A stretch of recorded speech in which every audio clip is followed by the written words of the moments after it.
Nós estamos no mês de maio, mês dedicado à família. Aqui nós temos pregado, meditado, alguns seminários acontecem. Quarta-feira que vem nós teremos aqui um culto dedicado a pensarmos mais e consagrarmos nossas famílias a Deus.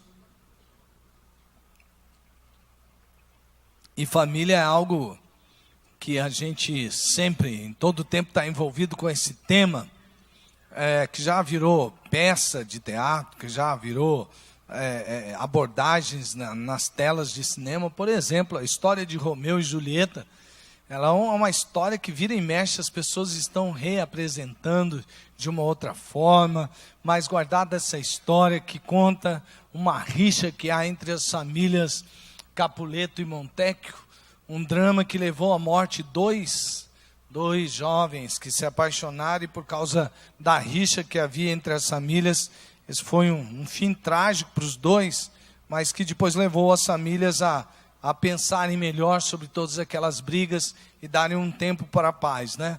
Não vou contar a história toda aqui, alguns já sabem, outros não, e talvez assistam outra vez, mas o tema é sobre rixas entre famílias. E isso não acontece apenas na ficção, isso acontece também na realidade. Por exemplo, aqui mesmo no Brasil temos uma rixa que ficou marcada entre as décadas, na década de 1940 até o início dos anos de 1980, com a família Alencar, Sampaio e Saraiva, e devido a essa rixa entre as famílias, muitas pessoas morreram também. Foram 40 pessoas, outras fontes afirmam que foram 33, mas esta guerra ali na cidade de Natal, de Luiz Gonzaga, durou muito tempo e provocou muitas vítimas. Mas é assim, né? Quando mexe com a família, as pessoas se levantam. E as famílias estão prontas a se defenderem, até brigarem com os que vêm de fora. E até aquela velha história que não é tão boa assim, mas é que aqui a gente pode brigar entre nós, mas se vier um de fora, a gente se defende. Mas o duro é quando a coisa não acontece exatamente, ou seja, fica pior quando não acontece exatamente assim, né? Tem notícias como essa, peguei aleatoriamente, que aconteceu na Bahia, de irmãos que estavam brigando por causa de uma fortuna e chegaram a matar um de seus irmãos a pauladas, né? A gente também sabe de muitas outras histórias de mulher que assassina o marido, esquarteja, né? E põe em malas por causa de N razões, às vezes ligada a grana, a heranças, filha que planeja com outro parceiro a morte dos pais, enfim. Essas feridas causadas dentro do lar são as feridas que são mais complexas de serem tratadas. Aliás, nós estamos no Maio Laranja, né? Maio Laranja é justamente essa proposta de mudar um pouco essa questão da violência dentro do lar, principalmente com relação à criança e ao adolescente.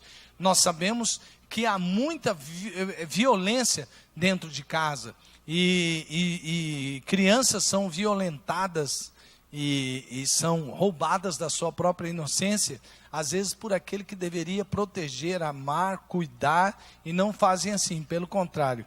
Aí você vê uma porção de traumas que surgem daí, feridas tão profundas que devem ser tratadas por aquele que é o idealizador, aquele que fez a família, que imaginou a família, que sonhou com a família, que é o nosso próprio Deus. E, aliás, tem uma história dentro da palavra de Deus que fala sobre soberania de Deus e perdão na família. Talvez você diga assim, mas o que é que tem a ver soberania de Deus com perdão na família? Nós vamos perceber através dessa história o que acontece quando Deus é colocado no devido lugar, a gente enxerga essa soberania de Deus, o que tem isso a ver com o perdão dentro de casa. Nós estamos falando de uma história, vamos falar sobre uma história que é muito conhecida, aliás, também sobre esse personagem, muita gente já fez filme, já fez muitas coisas, teatro, desenho, novelas e por aí afora, que é o conhecido personagem José do Egito. José nós vamos ver essa história da perspectiva da soberania de Deus e o perdão da família. E nós vamos falar sobre o seu relacionamento com o seu pai, dos seus irmãos com o seu pai e eles entre si. E depois nós vamos perceber como são as ações e reações diante de uma mesma circunstância, ou das mesmas circunstâncias, mas tendo pontos de vista diferentes por causa das pessoas afetadas. Soberania de Deus e perdão na família. Para que a gente entenda um pouco essa história, eu vou dar um pouquinho o pano de fundo disso daí. Só que eu quero pedir a sua ajuda, tá bom? Tá combinado? Fazer o seguinte, ó. Use a sua imaginação. Eu creio que um dos dons maiores que Deus nos deu é a imaginação. Então eu queria contar com você, para você entrar dentro dessa história. Você não ficar só me olhando assim, vamos ver. Não, venha junto. Vamos entrar, penetrar nessa história. Tirar ensinamentos dessa história para aplicar na vida. E aí você vai pensando, eu queria convidar você, aí quando você ouvir os passos, cada passo dessa história, você se lembrasse de alguma circunstância que aconteceu com você, ou aconteceu com alguém, e permitisse que o Espírito Santo vá trabalhando aí dentro do seu coração. Combinado assim? Vamos lá! Posso contar com sua imaginação? Vamos juntos dentro dessa história? Quantos aqui querem ser abençoados pela palavra? Levanta a mão aí. Então pronto. Então vamos caminhar juntos, todos nós. Primeiro precisamos falar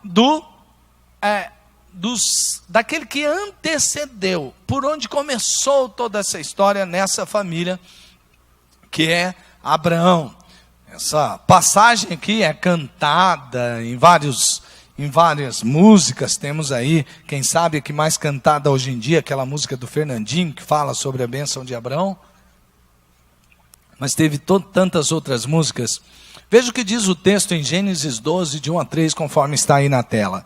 Então o Senhor disse a Abraão: sai da sua terra, do meio dos seus parentes e da casa de seu pai, e vá para a terra que eu lhe mostrarei. Farei de você um grande povo, e o abençoarei. Tornarei famoso o seu nome, e você será uma bênção. Abençoarei os que o abençoarem, e amaldiçoarei os que o amaldiçoarem. E por meio de você, todos os povos da terra serão abençoados. Que promessa, hein, amados irmãos? Olha que promessa é essa. E todos nós aqui somos filhos dessa promessa. Amém, irmãos? Pois é. Nós vamos ver uma cadeia de acontecimentos que vão nos levar a perceber a mão de Deus, principalmente nessa história de José, sobre a rivalidade e condições dos 12 irmãos. Mas você vai perceber sempre presente a mão de Deus. Aliás, o livro de Gênesis tem o seu fecho com a história justamente de José. O livro de Gênesis para ali na história de José, com o cumprimento do processo de Deus através daquela família, porque a partir daí eles vão se multiplicar tanto, mas tanto, que não vai mais se tratar de um livro sobre família, mas sim os filhos de Israel se verão no estágio seguinte da história, não como um clã sequer, mas uma nação grande, poderosa e populosa. Isso eu tirei ali do que disse Derek Kidner no seu livro sobre Gênesis, introdução e comentário. Aliás, quando eu estava lendo esse livro, eu vi uma palavra muito interessante. A palavra era locus clássicos. Eu falei, uau, o Derek Kidner é um erudito, né? E eu estava ali olhando e falei, será que bicho que é esse? Locus clássicos? E aí eu fui fui lá procurar o que significava, e a palavra locus vem de local, né?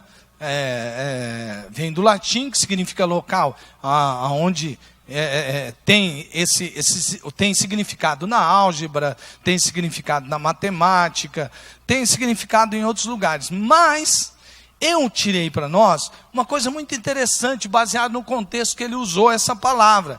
Aí eu fui ver que na psicologia, que é o termo que ele usou, tem um significado. Isso aqui é bem importante para ver aonde você se encaixa nessa história, como você se vê através da história dos dois. Locus, em psicologia, deixa eu passar aqui, isso aqui eu já já falei, mas em psicologia, locus é classificado em locus de controle, que é a expectativa do indivíduo sobre a medida em que os seus reforçamentos se encontram sob controle interno.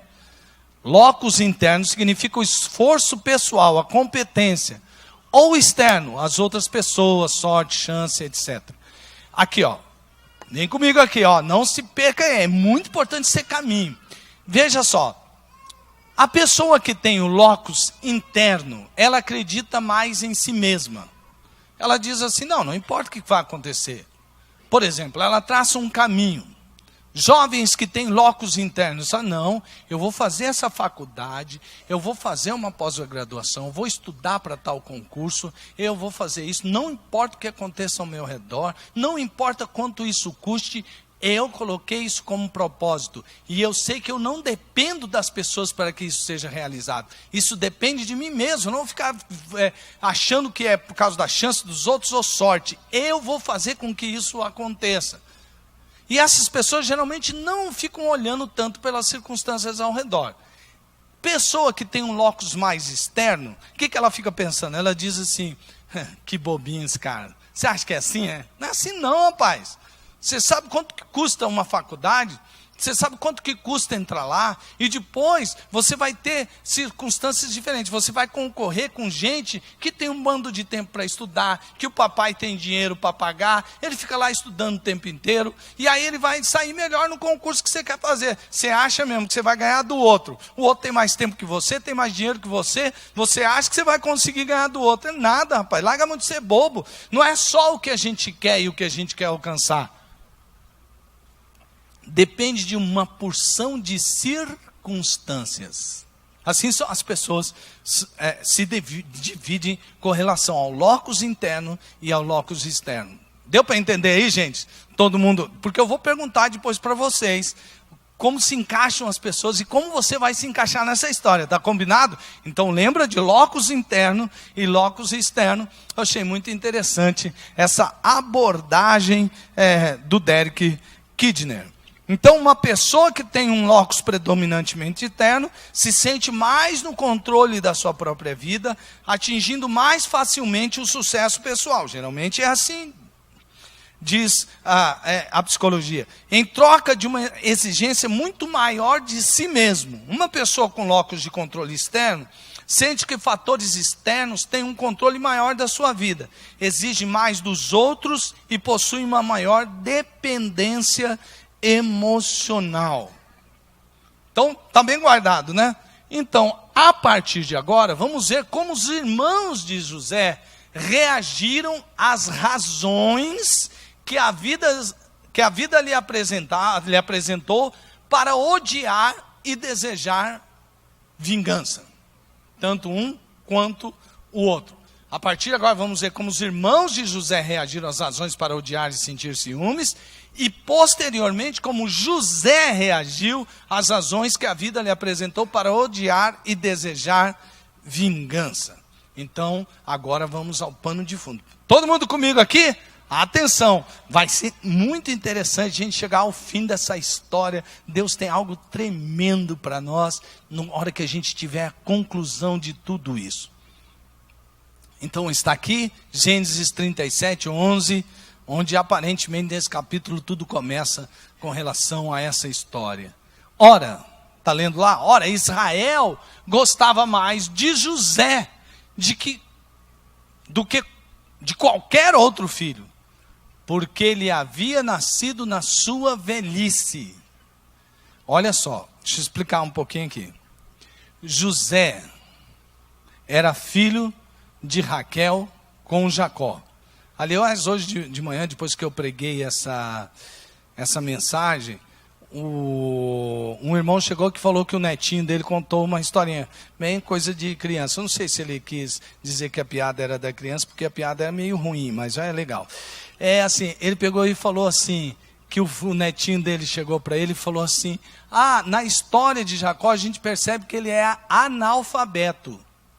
Eu falei, que história é essa que a gente contou esse negócio de Jacó analfabeto? Ele falou assim, porque se você não sabe, Jacó ele queria muito casar com Raquel, Mas antes de casar com Raquel, ela precisava casar com a sua irmã, que era Lia, até casar com a sua amada. Aí eu fiquei perguntando, mesmo, mas o que tem a ver isso com analfabeto? Ele diz assim, é que Jacó amava Raquel e não Lia.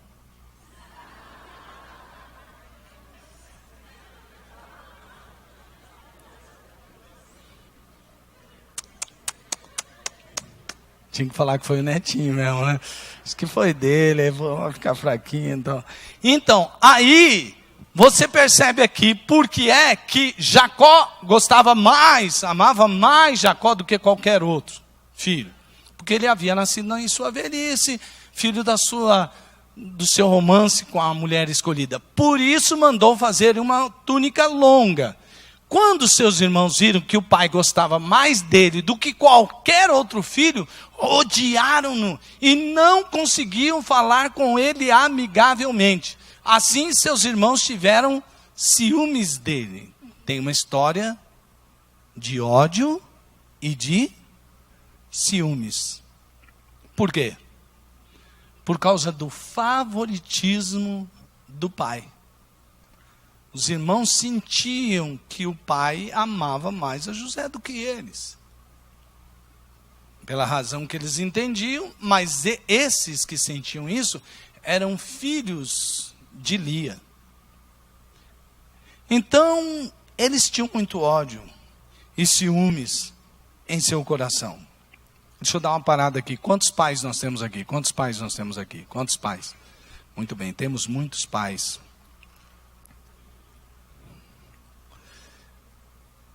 Eu às vezes vejo pais assim, não, eu não tenho filho prediletos. Eu trato todo mundo, todos eles, mas não devia. Seus filhos são iguais? Então como você trata os iguais? Você está escolhendo um perfil, que você está predileção por um, e trata o outro de acordo com como você trata aquele que talvez você tenha predileção. Cada filho tem que ser tratado de maneira diferente. Apesar de que os princípios, os valores e a disciplina tem que ser igual para todos. Você já notou, eu estava vendo duas gêmeas brincando num aniversário. Elas, claro, né, por serem gêmeas, têm a mesma idade. Então, aí eu via, e elas são filhas do mesmo pai, criadas da mesma maneira, dentro da mesma casa, mas elas têm uma personalidade totalmente diferente. Papai e mamãe, pensem. Vocês que têm filhos, como você tem tratado esses filhos? Como tem sido a sua relação com os seus filhos? Sabe por quê? Às vezes você está percebendo uma reação entre os irmãos, eles estão brigando, eles estão sempre em pé de guerra, e você acha assim, mas por que um não gosta do outro? Identifique isso bem. Sabe, nunca é tarde para um diálogo. Eu conheço uma família, inclusive eles já deram um testemunho sobre isso, que o pai uma vez, depois de ter feito um seminário sobre família, ele resolveu fazer uma coisa. Ele falou, já sei, eu vou chegar em casa, vou chamar meus filhos, minha família para uma conversa, e vou perguntar aos meus filhos o que eles acham de mim. E ele achou isso uma excelente ideia. E foi perguntar para os filhos o que eles achavam dele como pai. O que ele ouviu, logo depois de ter feito a pergunta, ele falou, acho que não foi uma ideia dar essa abertura para a gente conversar, porque ele ouviu coisas e coisas. E tinha um irmão mais novo que não se dava com o irmão mais velho. E eles começaram um tratamento com o pai.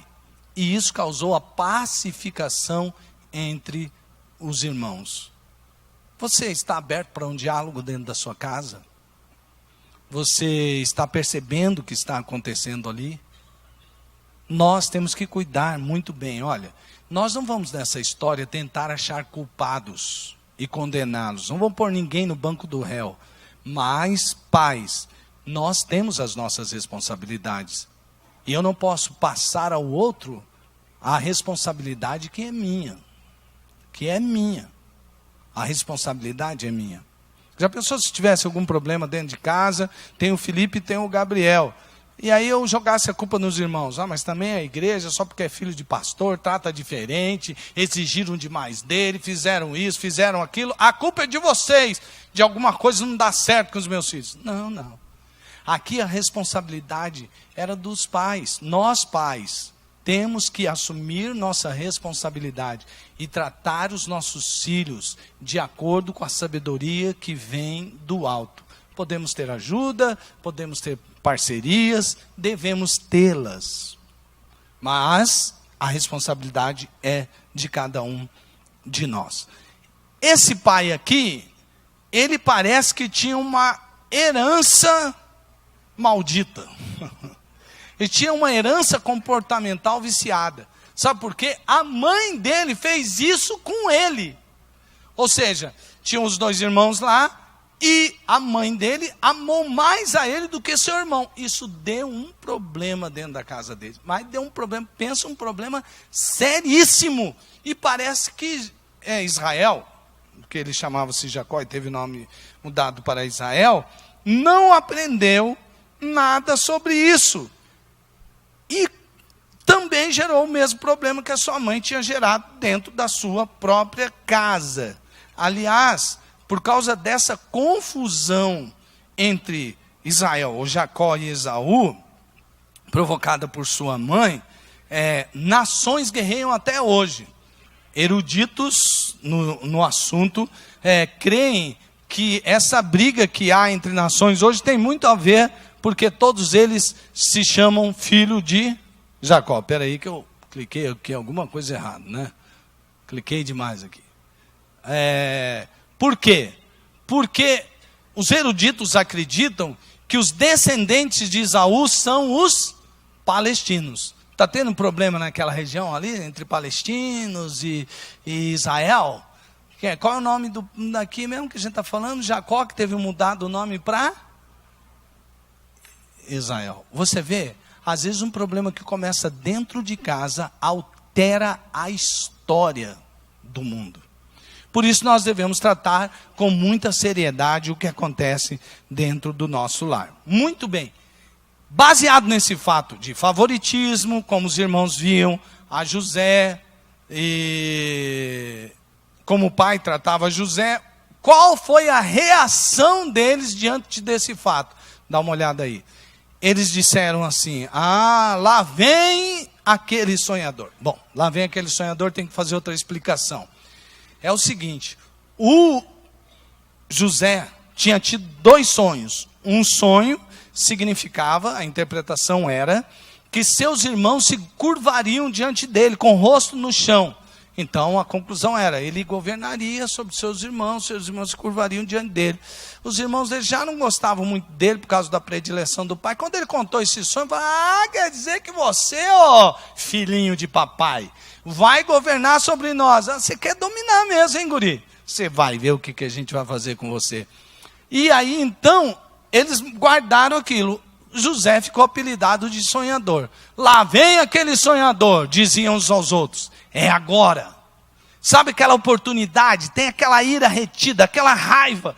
E ele disse: é agora. Vamos matá-lo e jogá-lo num destes poços. E diremos que um animal selvagem o devorou. Veremos então o que será dos seus sonhos. Gênesis 37, 19 e 20. Perceba que ódio grande eles tinham de José. Lembra do locus interno e do locus externo? Eles acreditavam que José era o grande problema da vida deles. O problema da casa estava tudo em José. Se tirasse José, a vida deles melhoraria muito. Não é verdade, porque se você ler o capítulo seguinte, Judá tem um sério problema dentro da sua própria casa, com a sua própria família, com a sua própria filha. Bom, mas a história não é essa, vamos voltar para cá.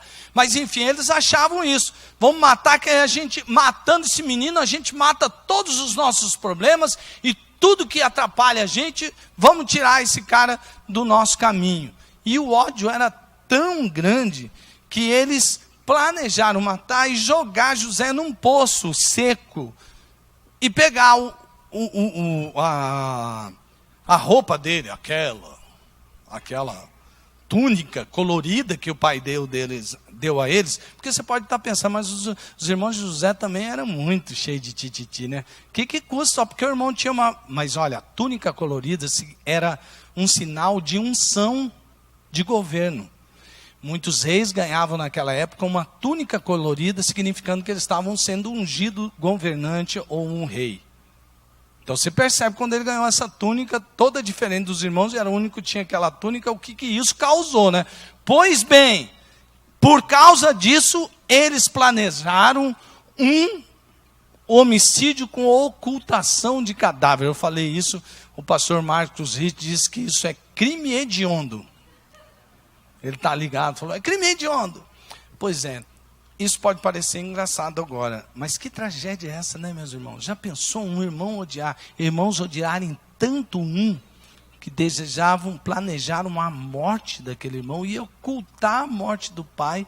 O filho que o pai amava, eles não estavam pensando em mais nada, eles estavam cegos pelo ódio.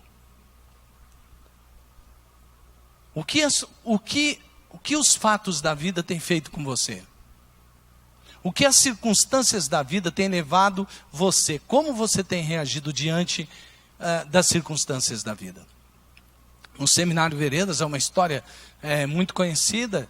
Alguns aqui vão lembrar, que já fizeram, vão lembrar logo. Eu vou contar do meu jeito, né? Não tem aqui por escrito, mas vou tentar ser fiel à história.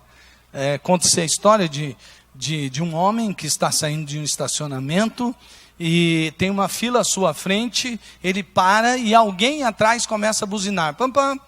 E ele fala assim, puxa, será que essa pessoa é tão assim, ignorante, que não vê que eu não posso passar? Ele está buzinando por quê? E aí de novo ele buzina, pam, pam. Aquele senhor vai ficando tão irritado que ele sai do seu carro, puxa a pessoa que está buzinando atrás, pelo colarinho de quase, o livro diz que quase tira ele para fora e balança o cara, diz assim, você não está vendo que eu não posso passar, você fica buzinando aí, eu não posso passar, e joga a pessoa para dentro do carro. E quando a pessoa fica pasma ali dentro, e aí quando ele sai, começa a andar um pouquinho, ele olha pelo retrovisor e percebe que ele tinha ganhado um adesivo que dizia, se você ama Jesus, buzine.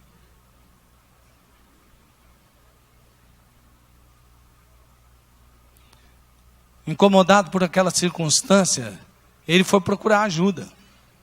E alguém com muita sabedoria disse, olha, vamos perguntar a Deus isso? E eles iam em oração. Deus levou aquele homem lá à sua infância, que ele sofria de incontinência urinária. E certa vez ele levou o amiguinho para dormir em casa. E os pais já tinham repreendido ele várias vezes, que não era mais para ele fazer xixi na cama. Não era mais para ele fazer xixi na cama. Mas aquele jovenzinho, obviamente, não estava no desejo dele fazer ou não fazer. E quando ele leva aquele amiguinho para casa, para dormir em casa, não sei quantos de vocês já tiveram filhos nessa idade, quer levar um amiguinho e tal, fica toda aquela emoção, eu acho que causado pela emoção, né? O que aconteceu? Ele fez xixi na cama. Só que ele acorda durante a noite e sente o cheiro. E ele fica constrangido por causa do amiguinho. Ele não quer que o amiguinho dele saiba. Ele pega, guarda aqueles envelopes, se joga dentro, esconde dentro do armário.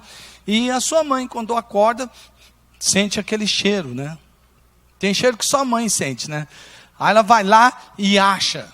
E chega e fala para o marido, aí, ó, seu filho aí, ó, fez xixi na cama de novo. Ele falou, então, espera.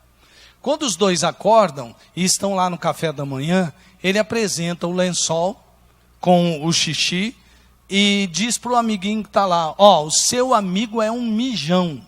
E esfrega o lençolzinho para que a criança sinta o cheiro do xixi. Aquele homem então se lembra daquilo. Ele passa a perceber que toda aquela ira contra o seu pai ficou retida. E agora ele desconta em todas as outras pessoas. Você vê o que pode fazer uma atitude, uma ação. E aquele homem, ele, então ajudado pelo Espírito Santo, ele vai conversar com o seu pai, conversa sobre isso. E ele então também pede perdão ao seu pai, o seu pai é ele, e ele é então livre de toda aquela ira. não foi o caso aqui de José e seus irmãos, porque veja como continua a história. Quando Rúben ouviu isso, tentou livrá-lo das mãos deles, dizendo: não lhe tiremos a vida. E acrescentou: não derramem sangue, joguem-no naquele poço no deserto, mas não toquem nele. Rúben propôs isso com a intenção de livrá-lo e levá-lo de volta ao pai. Ele disse aqui, você tentou colocar medo nos irmãos. Já que os irmãos dele não agem pelo que é justo e correto, então vai um medinho aí. Vai um medinho. Então, cuidado, hein? Quem derramar sangue, depois vai ter uma maldição que vai cair sobre a sua própria cabeça. Tem gente que age com medo da maldição, não é verdade? Tem gente que, por exemplo, dá o dízimo porque tem medo do gafanhoto devorador. Já pensou um cara do seu tamanho ter medo de gafanhoto? Então, mas tem gente que tem. Ele não dá o dízimo porque ele ama o Senhor. Ele não dá o dízimo porque ele é grato. Ele não dá o dízimo porque ele acredita naquela causa e sabe que tem que contribuir, tem que ir até além dos 10%. Então, ele dá porque senão ele vai ter uma maldição contra ele. Mas Rubem acha isso aqui e ele quer livrar o irmão dele. Por quê? O que ele quer fazer? A gente joga o meu irmão lá no poço, deixa os meus irmãos se afastarem, eu vou lá e resgato o meu irmão e devolvo ao meu pai. Porque esses caras estão mal intencionados, eles estão com raiva, eles vão fazer isso daí. Parece que Rubem se afasta. Então José diz: que ganharemos se matarmos o nosso irmão e escondermos o seu sangue? Vamos vendê-lo aos ismaelitas. Aqui tem outra coisa. Gente, olha a complexidade dessas histórias de família. Sabe quem é Ismael? Ismael é filho de Abraão com a escrava. Só que Deus prometeu a Abraão que dele nasceria muitas nações. E sabe que nação nasceu dos ismaelitas? A nação qual? A nação que até hoje guerreia e faz todo o Oriente Médio também, aquele barril de pólvora que são os árabes. Bom, enfim, afinal é nosso irmão, é nosso próprio sangue. E seus irmãos então concordaram. Aqui entrou um outro fator. Você vê como eles têm fatores de compensações diferentes. Eu falo assim, o Judá já era mais pego na grana, falou assim, esse guri é ruim mesmo, dane-se esse guri, mas vamos ganhar um dinheirinho em cima dele. O que a gente faz? Vamos vendê-lo. E aí então, quando os mercadores ismaelitas de Midian se aproximaram, seus irmãos tiraram José do poço e o venderam por 20 peças de prata aos ismaelitas. Jesus foi entregue por Judas por 30 moedas de prata. Será que tem alguma semelhança entre a história de Jesus e José? Tire você mesmo suas conclusões. Que levaram para o Egito. Quando Rúben voltou ao poço e viu que José não estava lá, rasgou suas vestes, porque ele pensou, agora que meu pai vai sofrer. Qual que é a tragédia de tudo isso? A tragédia é que o favoritismo divide famílias e acaba promovendo grupos com interesses ambíguos, como tinha lá o interesse, como Rúben via as coisas, como Judá via as coisas, como os outros irmãos, mas todos estavam unidos pelo ódio que tinham de seu irmão, filho de outra mãe. O ódio, ele se alimenta de violência. Estabelecida então a lei do mais forte. Seus irmãos estão em maioria. Ele é apenas um adolescente. E apesar dele ter pedido clemência, por favor, meus irmãos, não façam isso comigo, não me joguem no poço, não me maltratem. Eles não ouviram. O ódio consome mais quando é movido pelo ciúme dentro da família. E o pecado, quando consumado, gera feridas profundas, traumas que geram pessoas como mortos-vivos. Quantas pessoas você conhece que é amargurada da vida? Por causa de um fato que traumatizou, e aquela pessoa é presa a todo quanto é tipo de raiz de amargura, e vive essa vida amargurada. Essa é a reação na vida dos irmãos. Vocês acham que esses irmãos estão mais ligados ao locus interno ou ao locus externo? Quando eles tentam se livrar de José, Eles estão pensando que estão se livrando de todos os seus problemas. O tempo mostrou que isso não era verdade, mas trouxe toda essa tragédia. Agora vamos tirar o foco de José e vamos dos irmãos de José e vamos trazer para o José. José tinha razões para ódio e vingança? Então tire a sua própria conclusão. Vocês estão comigo ainda, então vamos lá. Porque daqui a pouco, amados irmãos, a gente vai chegar a algo lindíssimo que Deus quer falar conosco, mas nós temos que penetrar nessa história. Depois teve outro sonho e o contou aos seus irmãos. Tive outro sonho, desta vez o sol, a lua e 11 estrelas se curvavam diante de mim. Quando o contou ao pai e aos irmãos, o pai o repreendeu e lhe disse: que sonho foi esse que você teve? Será que eu e sua mãe e seus irmãos iremos a nos curvar até o chão diante de você? O que vemos nesse texto é que José vai ficando isolado, ele sofre de isolamento familiar. Você imagina o tanto de bullying que José sofreu. De vez em quando temos histórias como essa que aconteceu na semana passada, lá nos Estados Unidos. De um rapaz que faz um plano para tirar a vida. E outros coleguinhas dele disseram que ele sofria muito bullying de treinadores e dos amiguinhos, justamente aqueles que morreram. Você vê o que isso pode fazer, o que isso pode gerar. José, eu imagino que ele sofria muito por conta de seus irmãos. E depois, quando ele conta o sonho, porque se você teve um sonho perturbador, você vai contar para quem? Para quem é mais próximo. E quem é mais próximo de você? Sua família. E ele vai contar, e aí então, além de ter sofrido isolamento pelos irmãos, agora ele sofre isolamento do pai dele. Não que o pai o odiasse e dissesse: "Ei, menino, sai para lá". Não, não. O pai diz: José, você está indo muito longe com esses sonhos. Quer dizer que até eu e a sua mãe, a gente vai se curvar diante de você. Presta atenção.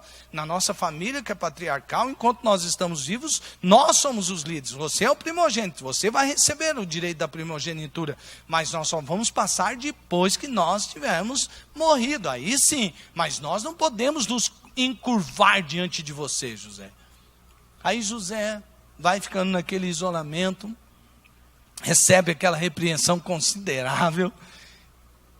E eu fico pensando, será que José tinha razões para ódio e vingança?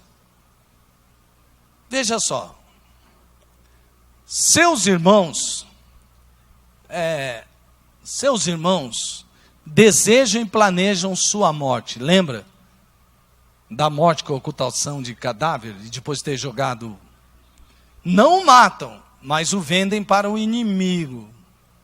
Nunca mais querem vê-lo. Essa ação é aquela ação de quem diz assim: some daqui, nunca mais queremos ver a sua cara.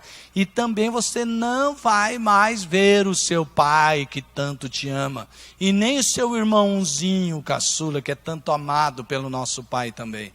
Está criado todo um fundo para profunda mágoa e ressentimento, seguido por desejo de vingança. Sim ou não? Sim ou não, gente? Mas qual foi a reação de José? Isso aqui é muito interessante. E por que ele reagiu do jeito que ele reagiu? Vamos prosseguir. Logo depois que aconteceu isso, José foi vendido para um senhor muito rico chamado Potifar. E ele é escravo, mas ele é tão inteligente e ele é tão próspero, que chega naquela casa, ele faz todo um movimento ali dentro da casa, e ele vai se destacando, porque ele é um grande administrador e um grande estrategista. Ele vai se tornando esse homem que realmente tem o poder para governar. É um processo também de Deus na vida dele. E aí então, ele passa, e Potifar vê que ele é tão sábio no que faz, e tudo que ele põe a mão prospera, que Potifar falou assim: vou deixar tudo na mão de José. Esse cara aí sabe o que vai fazer, olha só. E olha, veja Potifar vê que José tem uma bênção sobre ele. E aí que ele confia mais em José ainda. Mas a mulher de Potifar vai fazer uma portifaria com José. Ela vê José é um homem bonito, José é um homem estratégico, José é um homem inteligente, José é um homem bem-sucedido. E ela fica profundamente atraída por José e tenta ter uma relação com José, uma relação sexual. E então ela prende ali José e o tenta e diz: venha, vamos nos deitar, vamos ter uma noite de prazeres. E José diz para ela: mulher, você está maluca? Virou palmeirense? Quer dizer, isso não. O que você está fazendo? Você quer... O quê? O que você está pensando de mim? Que eu vou fazer isso? Olha só, o seu marido, Potifar, me entregou tudo nas mãos. Ele nem sabe mais o quanto que ele ganha, o quanto que... Ele entregou tudo, tudo sou eu que administro. Mas uma coisa só, não posso tocar em você, a mulher dele. Eu faria isso com uma coisa, com alguém que está sendo tão bom para mim, e não pecaria contra o meu Deus. Será que José se parece com alguém? Com um protótipo de alguém? Ele resolve ser fiel a Deus e não pecar contra Deus, sendo um homem íntegro. Aquela mulher não estava muito satisfeita com o que estava acontecendo, e ela então inverte a história. E aí José vira estuprador, né? E o marido dela, quando descobre a história na versão dela, que foi José que atacou e tudo mais, ele fica muito bravo e joga José na prisão. E aí José, a Bíblia não diz nada, eu só vou tentar aqui imaginar como vocês. Será que José tinha locus interno ou externo? Porque... se ele tivesse externo, fala assim: só azarado mesmo, hein? Caramba, estava de boa na casa do meu pai, vieram aqueles meus irmãos e me venderam para os ismaelitas. Aí eu entrei. José sofreu muito. O texto depois diz e revela isso. Ele sofreu com aquela saída, sofreu de ser tirado do pai a quem ele tanto amava, do seu irmão que tanto amava. José prezava muito a família, nós vamos ver depois isso. E aí então ele é tirado e ele sofre com aquela distância. Depois agora ele sofre com uma mentira e ele é lançado numa prisão. Mas a Bíblia não relata nenhum momento sequer que José reclamou de sua situação. A Bíblia não relata que José ficou jogando a culpa em seus irmãos. A Bíblia não relata nada disso. Parece como uma ovelha muda, ele é entregue aos seus tosquiadores. Parece com alguém? Pois bem, José vai e tem esse sofrimento na vida. Mas lá na prisão, o que acontece com José? Ele cresce, ele começa a liderar dentro da prisão. E aqueles administradores da prisão começam a dar voz a José e aquelas pessoas que estão lá, e ele conhece o copeiro e um copeiro e um padeiro, que foram copeiros e padeiros de Faraó. Funções importantes naquele momento, porque muitos povos usavam os copeiros e os padeiros para envenenar o rei. Aliás, comida tem uma história muito de envenenamento, desde aquele tempo, né? Satanás, o inimigo das nossas vidas, continua usando a própria comida para envenenar você. Cuidado com isso, hein? Aí então, ele pega e faz, ele tem um sonho, e José interpreta o sonho e diz: um de vocês, você padeiro, vai morrer, e você copeiro vai viver, e você vai retornar ao seu posto, e quando você estiver lá na corte de Faraó, lembra de mim. Pois bem, aconteceu que nem ele falou. O copeiro saiu e voltou. Quando ele voltou para o seu posto, adivinha se ele lembrou de José? Não adivinha não, que é proibido adivinhar. Imagina se ele lembrou ou não de José. Lembrou? Esqueceu. Lembra do locus interno e externo? Se José tivesse o locus externo, ele dizia: rapaz, está comprovado, sou um azarado mesmo, hein? Caramba, cara, já livrei de tanto, e agora o cara tinha oportunidade de sair da prisão. Olha aí, o cara esquece de mim? Mas um dia... Faraó tem um sonho esquisito de umas vacas magras engolindo vacas gordas, de umas espigas mirradas, engolindo espigas rechonchudas de milho. E aí então, Faraó fica aterrorizado com aquele sonho, que significa... Alguém pode interpretar e ninguém podia. Aí quem que lembra? O copeiro. Já sei. Aí o ingrato lembrou, né? Aí ele lembrou e até ganhou moral em cima de José, porque foi ele que lembrou, né?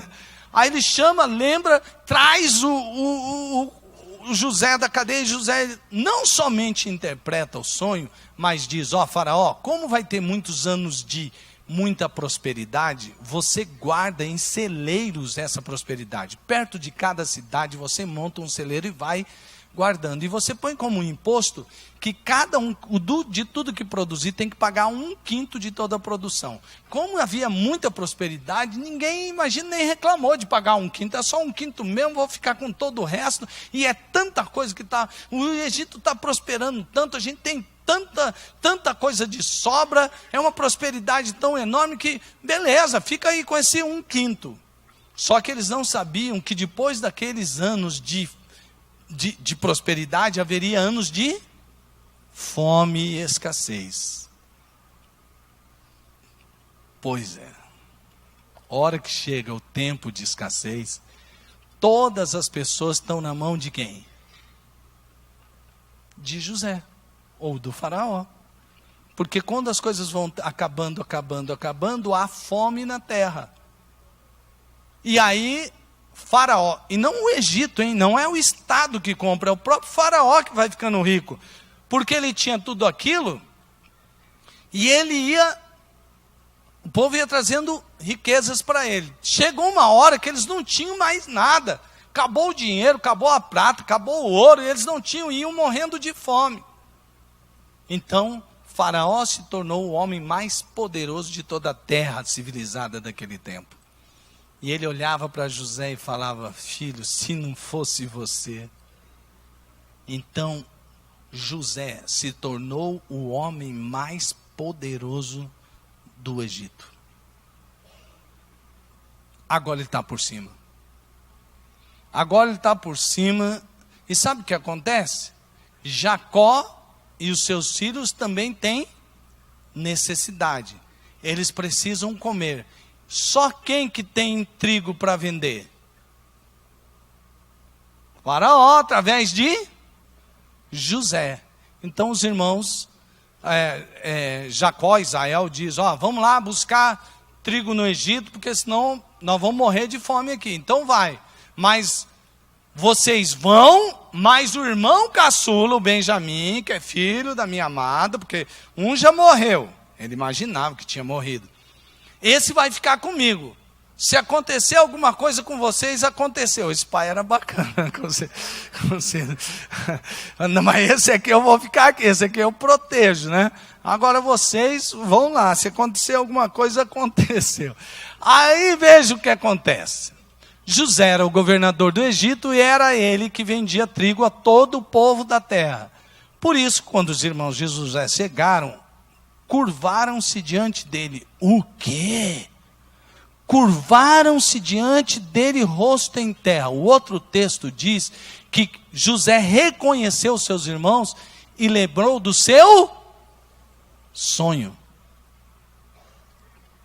José reconheceu os seus irmãos logo que os viu, mas agiu como se não os conhecesse, e lhes falou asperamente: de onde vocês vêm? Responderam eles: da terra de Canaã, para comprar comida. Ai, ai, ai, como que José falou? Asperamente. A hora da verdade, a chance para vingar-se. Chegou a hora. Chegou a hora. Quem sabe José chegou e falou assim: que venham os músicos, agora nós vamos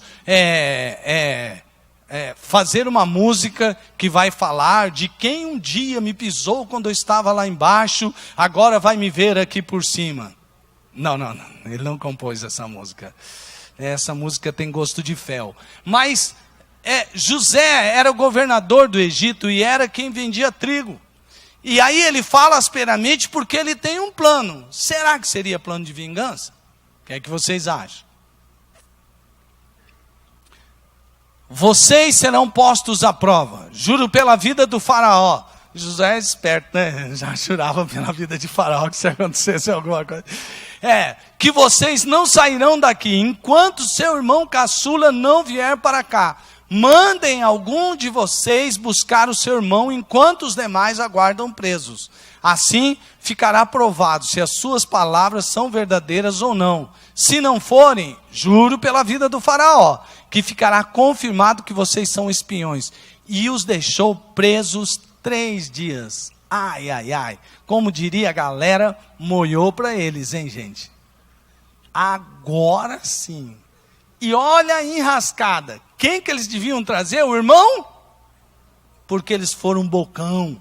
Foram falar que tinha irmão caçula. Depois o pai deles até perguntou para eles: o que você foi falar que vocês tinham outro irmão aí, para o cara querer levar lá o seu irmão de vocês? Ele perguntou, a gente não sabia, a gente falou a verdade. Muita verdade que aqueles irmãos deles falaram, né? Falaram, então, mas era desculpa para o pai. Aí ele ficou e deixou preso.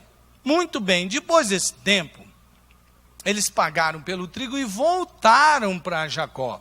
E contaram a história, temos que voltar lá porque o homem falou que só vai acreditar se a gente voltar e levar nosso irmão caçula. Aí ele conta toda essa história e fala, não, ninguém vai sair daqui não. Mas um dia o que aconteceu? Acabou o trigo de novo. O único que tinha trigo em toda aquela terra. José, quem que eles tinham que procurar? Era plano de José ou não? José sabia que isso ia acontecer, sim ou não? Claro que sabia. Eles se prontificaram a fazer isso e disseram uns aos outros, certamente estamos sendo punidos pelo que fizemos a nosso irmão. Vimos como ele estava angustiado, quando nos implorava por sua vida, mas não lhe demos ouvidos, por isso nos sobreveio esta angústia. Olha os caras se sentindo culpados, olha a maldição chegando. Rúben respondeu, eu não lhes disse que não maltratassem o menino, mas vocês não quiseram me ouvir, agora teremos que prestar contas do seu sangue. Eles, porém, não sabiam que José podia compreendê-los, pois ele lhes falava por meio de um intérprete. José, esperto que só, não estava falando na língua deles, falava na língua usada no Egito, e eles pensaram, ele tinha reconhecido os irmãos, mas os irmãos não tinham reconhecido, porque ele passou por muitas transformações, parecia um egípcio. Eles não sabiam, e falaram aí, tá vendo? Sabe o que isso parece? Quando mãe bate na gente em sílabas. Você já viu que mãe bate em sílabas? Eu não falei para você não ter feito isso. É uma sílaba comprida, né, gente? E você está lá apanhando, não podia ser uma frase mais curta, não? Eu não falei. Então, essas palavras eu acho que ecoaram assim como surra de mãe em sílabas. Os caras falaram para Rubem, Rubem, a gente já está na desgraça aqui. O nosso futuro só Deus sabe. Você ainda vem ficar jogando na cara. Agora que nós vamos ficar com medo, porque a gente vai achar mesmo. Só que o que aconteceu? Nessas idas e vindas, José não se aguentava mais. E olha o que José faz. A essa altura, José já não podia mais conter-se diante de todos os que ali estavam, e gritou, façam sair a todos. Assim, ninguém mais estava presente quando José se revelou a seus irmãos. E ele se pôs a chorar tão alto que os egípcios ouviram, e a notícia chegou ao palácio de Faraó. Então, disse José a seus irmãos, eu sou José. Aí, imagine você escutar aquilo. Ia falar para vocês assim, você coloca na pele dos irmãos. Eu sou José. Ai, sou José. Meu pai ainda está vivo, mas os seus irmãos ficaram tão pasmados diante dele que não conseguiam responder. Eles falavam assim, engoliram tudo, não conseguiam falar nada, porque falaram, meu Deus, é José, agora que ele vai se vingar da gente. E ele tem poder agora. Nós não éramos os mais fortes, nós não estávamos em maioria, nós não decidimos jogar José naquele poço. Agora quem é o mais forte?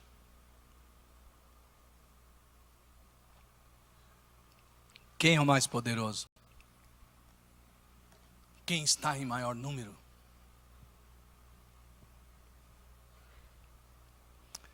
Cheguem mais perto, disse José aos seus irmãos.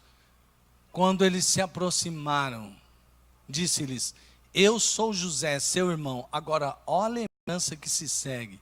Aquele que vocês venderam ao Egito.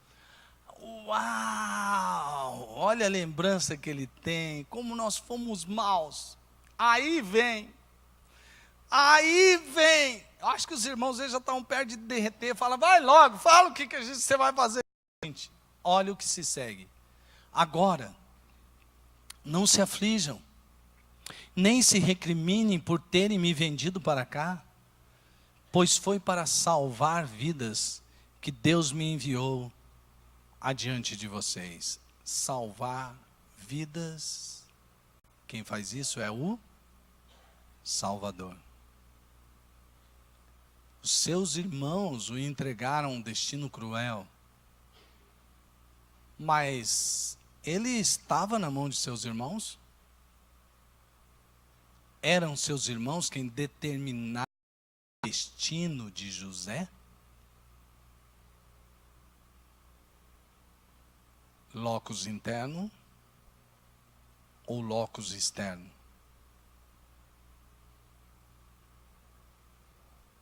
Nem uma coisa, nem outra. José não estava dizendo assim, eu tive um sonho, eu vou governar, e eu já sei, eu vou provocar meus irmãos, eu vou ser vendido lá, eu vou entrar numa casa, depois vou para a prisão. Você acha que José planejou tudo isso? Claro que não. Você acha que José acreditava que ele ia superar todas aquelas coisas, porque ele não depende dos outros, depende de mim? Claro que não. Quer ver? Os israelitas se estabeleceram no Egito, na região de Gósen. Lá adquiriram propriedades, foram prolíferos e multiplicaram-se muito. Plano de quem?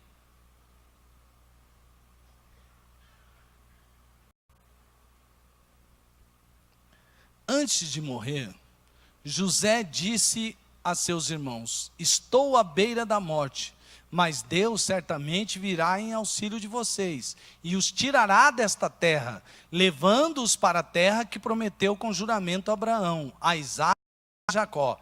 E José fez que os filhos de Israel lhes prestassem um juramento, dizendo-lhes: preste atenção nisso, preste atenção nisso. Quando Deus intervier em favor de vocês, leve meus ossos daqui. Qual a herança que José recebeu? De ódio? Também vou criar uma família e vou ter um filho favorito, que nem a minha avó e o meu pai?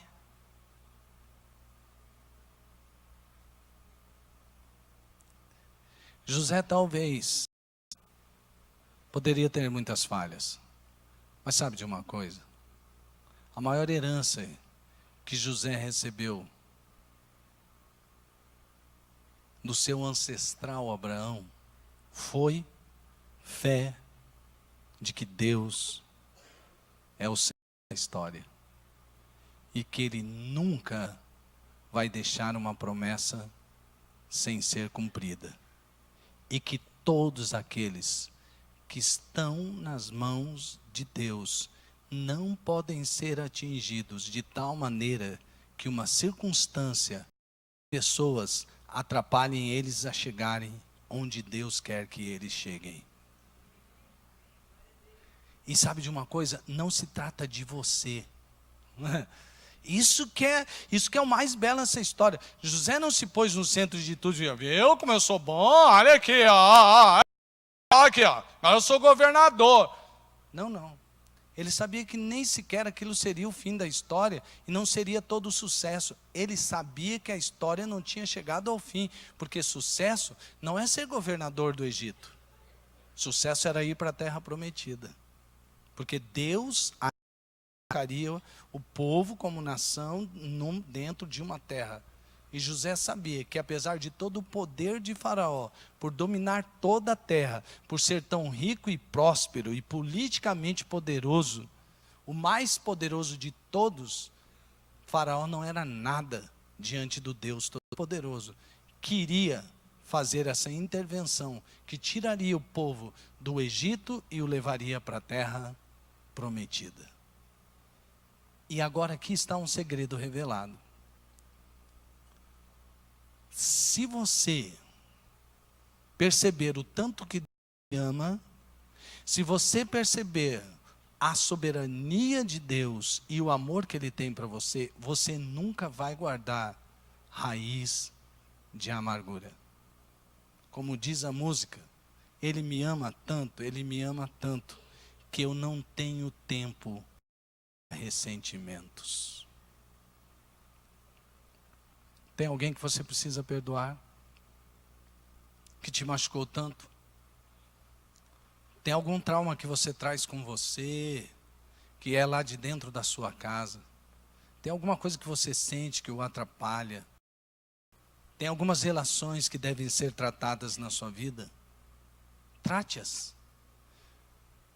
Talvez quando eu falo isso, você já fica... não, eu não vou mexer naquela dor. Por que que Deus permitiu aquilo? Por que que Deus fez aquilo? Deus ama você.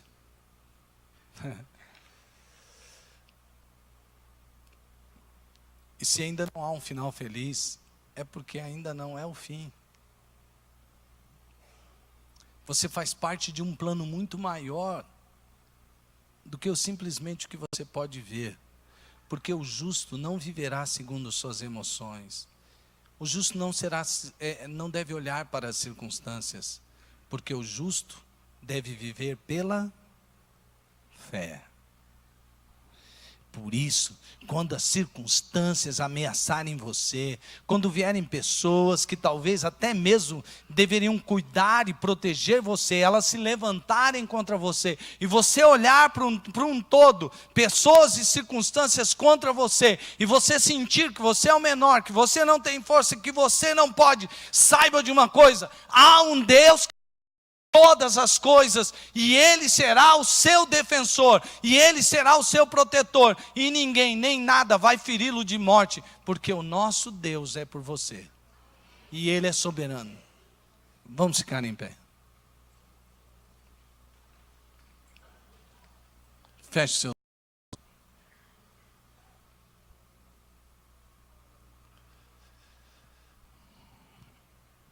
olhos. Feche seus olhos. Eu sei que à medida que a palavra foi sendo dita, profetizada, Deus foi falando com você. Mas agora vamos organizar tudo isso?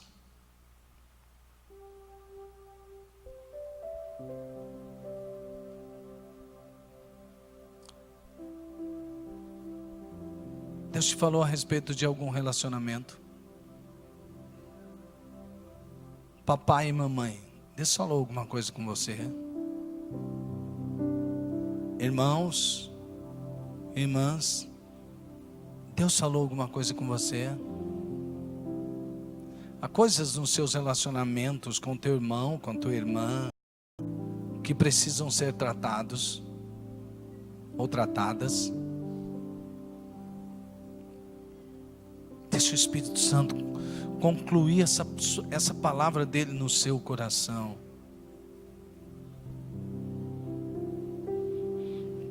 Este apelo é para todos.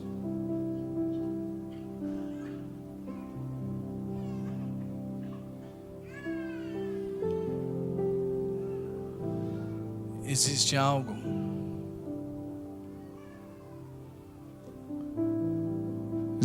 que deve ser tratado por Deus. Alguma circunstância, alguma situação que você percebe: eu me sinto impotente. Você está se sentindo: eu estou impotente. Isso é mais forte que eu. Isso não é justo. Leve essa circunstância agora diante de Deus. Diga a Deus: olha, aqui eu estou me sentindo todo impotente. Eu sinto que eu não posso. Eu sinto que eu não consigo. Deixa Deus agora manifestar a soberania da sua vida. Em nome de Jesus.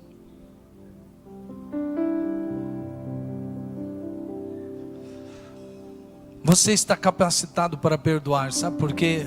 Ouça isso de olhos fechados em oração. Você está capacitado para perdoar, sabe por quê? Alcançado pelo maior perdão. Jesus foi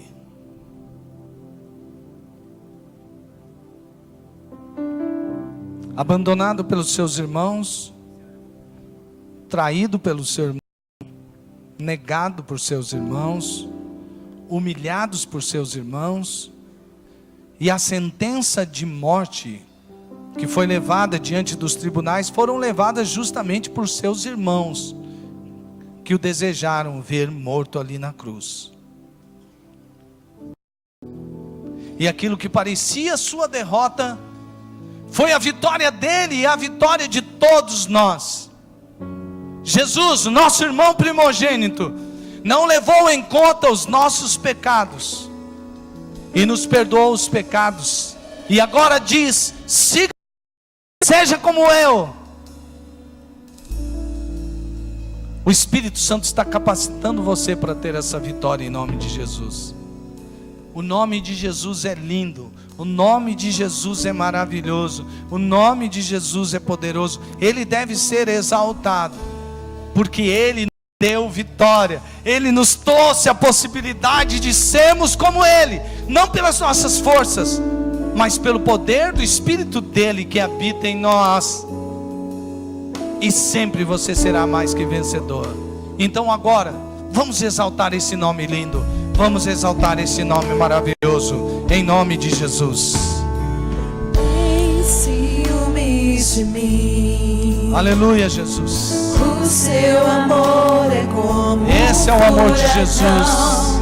Eu me rendo ao vento de sua misericórdia. Então de repente não vejo mais minhas aflições, eu só vejo a glória. Olhe, E percebo quão maravilhoso esse soberano Deus maravilhoso Ele é. Ele me quer. Ele me amou. Perceba o amor de Deus, perceba. Ele me ama. Ele me amou. Cante com propriedade. Ele me ama. Ele me ama.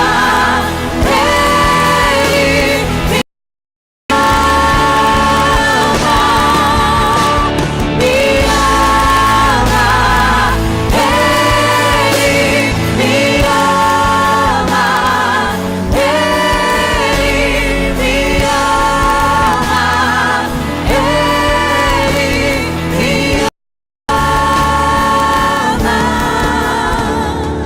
Somos sua herança e Ele é o nosso galardão. Seu olhar de graça nos atrai a redenção. Se a graça é o oceano, estamos Uma vez para Jesus nós somos como os irmãos de o José, céu se une à terra. mas Ele nos deu graça e nos perdoou. Meu coração dispara e meu peito Sinta o amor dele por você. tenho tempo pra perder com ressentimento. Isso! Quando penso que Ele me ama, Ele me ama, Ele me ama, Ele me ama, me ama, Ele me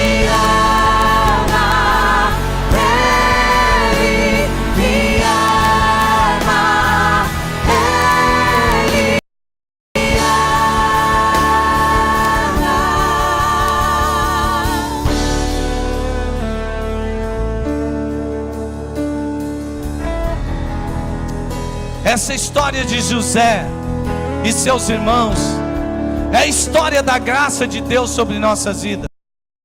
Nós somos os irmãos de José. Nós o traímos, nós o negamos, nós fizemos tudo isso com Jesus. Mas ao invés dele querer o nosso mal e trazer ira sobre todos nós, ele ofereceu graça, perdão lá na cruz do Calvário. E hoje em Cristo Jesus nós temos redenção. A graça é esse oceano no qual nós estamos mergulhando. E se Jesus assim nos amou, assim nós devemos amar uns aos outros. E assim como Jesus nos perdoou, nós devemos perdoar uns aos outros, porque Ele nos amou, Ele nos perdoou, e assim também nós devemos amar e perdoar. Aleluia! Louvado seja o nome do Senhor Jesus, engrandecido seja, ó Deus, o teu nome, e sempre nós cantaremos que vamos cantar. E vamos cantar do seu amor e do seu perdão. Me ama, Ele me ama, Ele me ama, Ele me ama, me ama,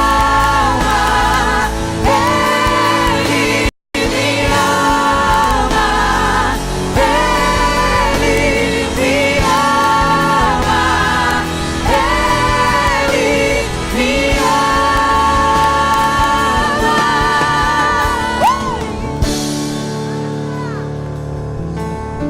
Vamos a Deus de amor e esse Deus de perdão. Que o amor de Deus seja sobre a sua casa. Que o perdão de Deus venha a ser o óleo dos relacionamentos no seu lar. Que o poder da graça de Jesus habite em sua vida e em seu lar. Que em todos os dias, nos seus relacionamentos lá na sua família, vocês todos sejam visitados com o poder do Espírito Santo, para que vocês sejam prósperos em tudo que vocês fizerem, e que a paz que excede todo entendimento habite com cada um. Nós oramos em nome de Jesus. Amém, amém. Tenha uma boa semana, tenha uma semana super de Deus.